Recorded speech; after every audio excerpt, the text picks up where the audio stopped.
Bande Matram, good morning. So, welcome all of you.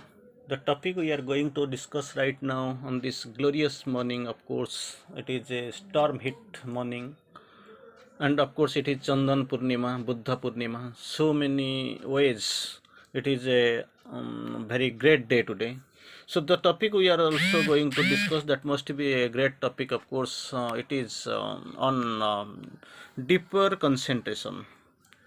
So everything we are going to discuss in the light of Sri Aurobindo's teachings, of course, we will teach everything from Sri Aurobindo. Sri Aurobindo quotes very interestingly, it is better to make deeper concentration when you are alone or quiet. This is the basic requirement when you are alone or quiet. That time only, that is the probably that is the best time to make deeper concentration. We know initially we try to meditation, that also fails, and the course of our discussion we will discuss. But because of these strains, of this physical strains and this disturbance, it happens. But actually that force once called, that will come, and this will be helpful, and these are the necessary items to help in the meditation. And after a long years of meditation, concentration develops. And not only concentration, Sri Aurobindo clarifies and concentrates on the deeper concentration. It is better to make the deeper concentration when you are alone or quiet. What is the why such things are been told by Sri Aurobindo? ऐसे बोलने से पिछले तो कुछ ना कुछ मतलब मकसद तो होगा जरूर. Outward sounds ought not to disturb you. They must not disturb you. That is the criteria. Outward sounds, those keeping outside, that ought not disturb you. That is the criteria. Then Sri Aurobindo again quotes, it is certainly much better to remain silent. Condition is, it is much better to remain silent and collected for a time after meditation.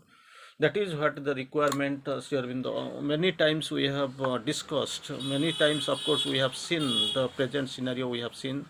And after the meditation, especially people of Odisha who are doing the Patha Chakra and the meditation, these functions, they keep meditating. After the meditation, actually, this is the usual condition, is usual, the basic requirement is to remain silent and collected. Not only silent, remain silent and collected for a time after meditation, because that has also it has got its own value. We know there are crores of cells, lakhs of cells in our brain. Of course, with the we are when we are getting aged, with our with we when we are with we are getting aged, we are aging away. So with our age, these few or many, most of the cells, they die down. So what is been with these cells, they are actually initially they were helping as the storing agent, that was useful for the storage. So these, when these are actually getting destroyed or dying down, means these are going. So what is happening? So whatever we had learned, whatever was taught, whatever we remember, what was stored, everything is going to be destroyed.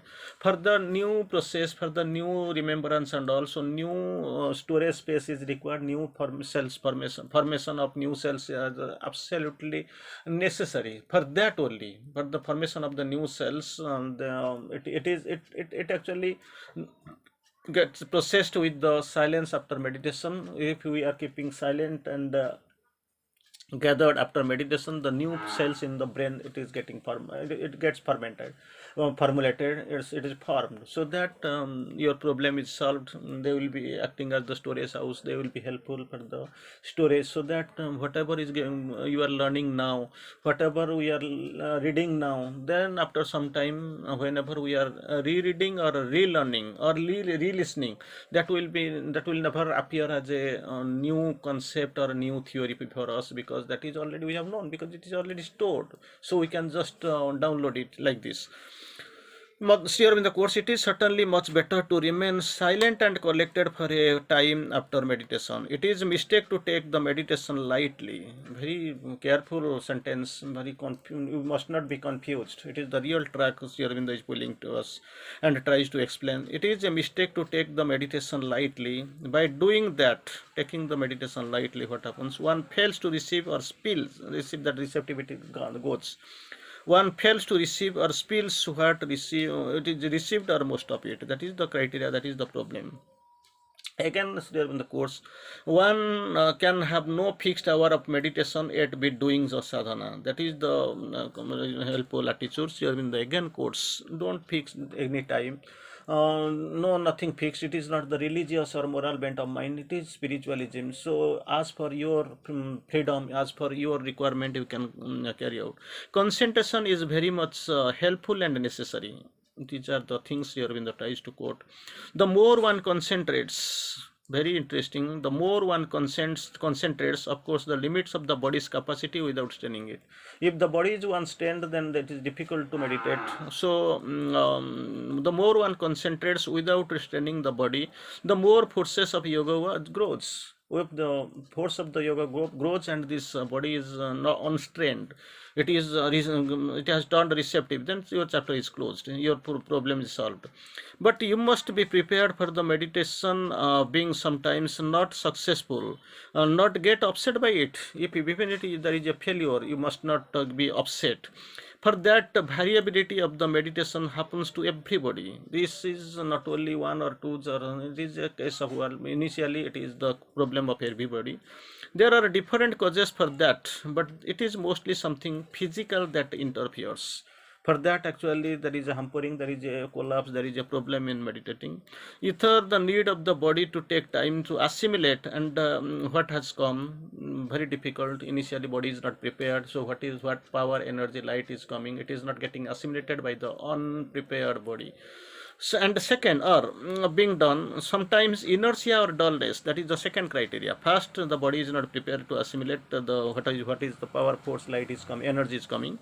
Second, inertia or dullness due to causes such as those you mentioned. This inertia or dullness that is also standing on the way, that has got its resistance. The best thing what we have to do in this condition, to remain quiet and not get nervous or dejected. Remain quiet, remain silent, try to be receptive, and you must not be nervous or dejected till the force acts again. Once this force is called, it will come again and again. You must have the aspiration, you must call it, and when the forces are coming, and even though if you are not nervous or dejected, then the force will act again. Again, we'll go for the another Sri Aurobindo saying, where we can go for this concentration and all. Brain concentration is always a tapasya. Very interesting definition of tapasya.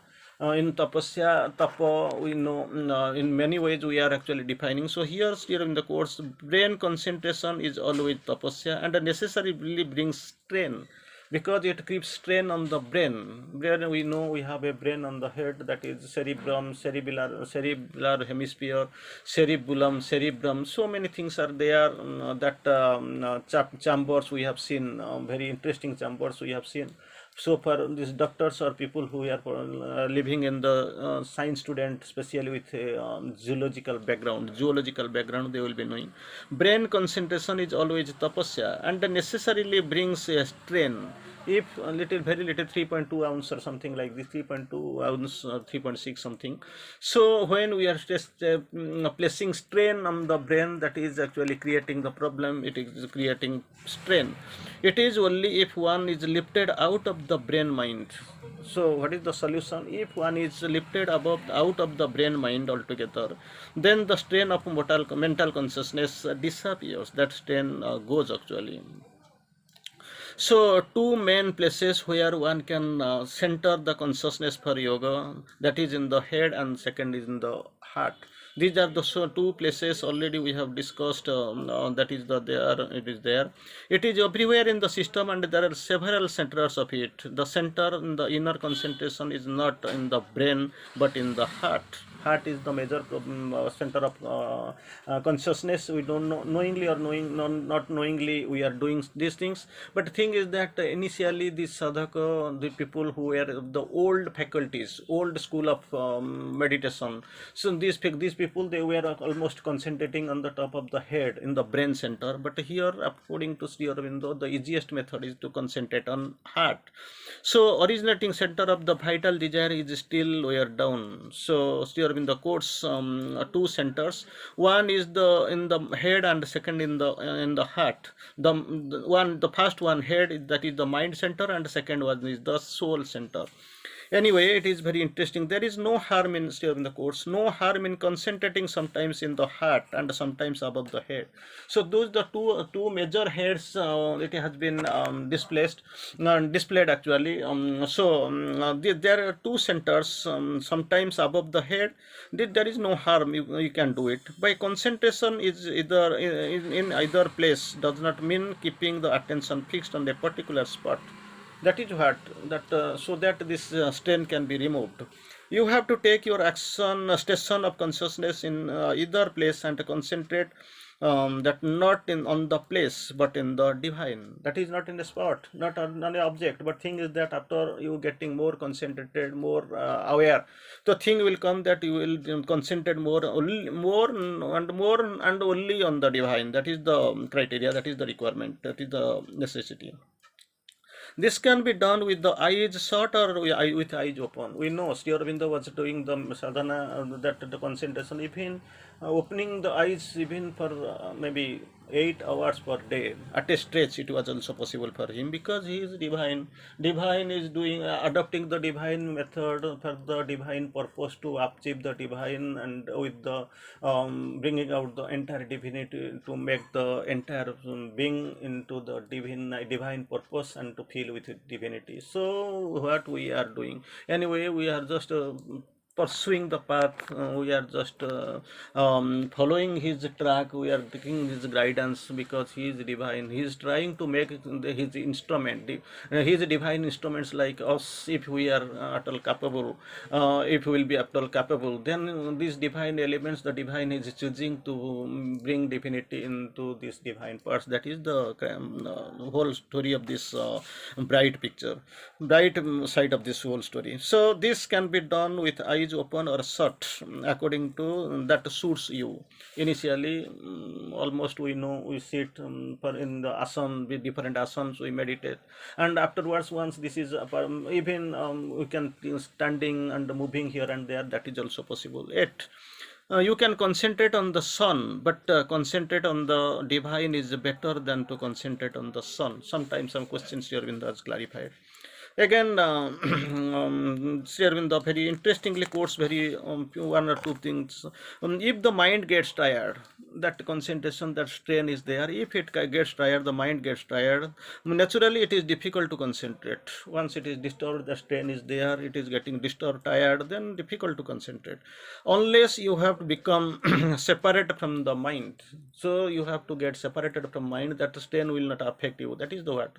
And we have seen somebody was asking the question to mother, you please change my room. What happened? There is actually there is some machine is working. Actually, sawmill is there. It is disturbing me in my meditation. Mother quotes, okay, you have to learn. When the running train will be there, it will be moving at your side, and you will be succeeding in meditating. That is your precondition. Somebody asked Sri Aurobindo, actually somebody is people came and complained somebody is doing good meditation, it is for maybe for hours. Sri Aurobindo is keeping silent and finally answered, he is meditating, but meditating on his wife. That is what happening. So sometimes we feel on lying we can do meditation if it is possible, if you are conscious, but initially it actually it hampers. So you have to be very careful. So sitting on the ashram, that is the best method. Then you can lie, you can stand, you can sleep, you can move, then you can do the meditation. You have to separate yourself from the mind also. You have to feel yourself even in the mental, vital and physical levels, only not only above a consciousness that is in the mind, physical and vital. So you can do, this is the greater deeper concentration. You have to be lonely, you have to do, you have to perform, and you have to achieve. Divine guidance is there. Thank you.